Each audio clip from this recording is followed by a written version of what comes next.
Tudo tranquilo? Ah, não, uma chamada não. Sim. Não, Sim. Por que não? não sei.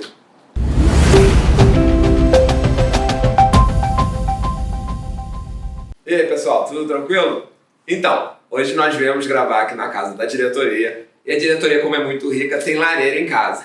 Só que assim, todo mundo pensa que lareira é uma parada top, que ajuda, vai deixar a tua casa quentinha. Bom, o que tu acha de ter lareira? Uma merda. Por quê?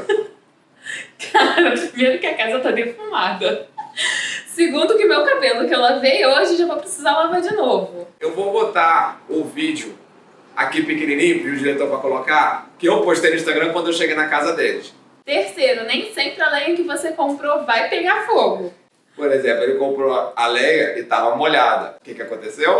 A casa parecia até que a gente estava assando castanhas. Quem é aqui do Porto já viu, sabe como é que é a fumaça que fica, né? Então, pessoal, esse vídeo foi um vídeo rápido e descontraído, só para alegrar um pouquinho o canal e dar essa dica. Se tu vai vir para Portugal e ver o apartamento com lareira e pensa que nem eu, olha, esse é chique, é legal, vai esquentar e vai economizar, não é bem assim não. Primeiro aprende aonde usar e lembra de um detalhe.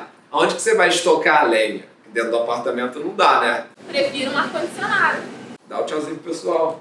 Tchau, pessoal! Valeu, até a próxima.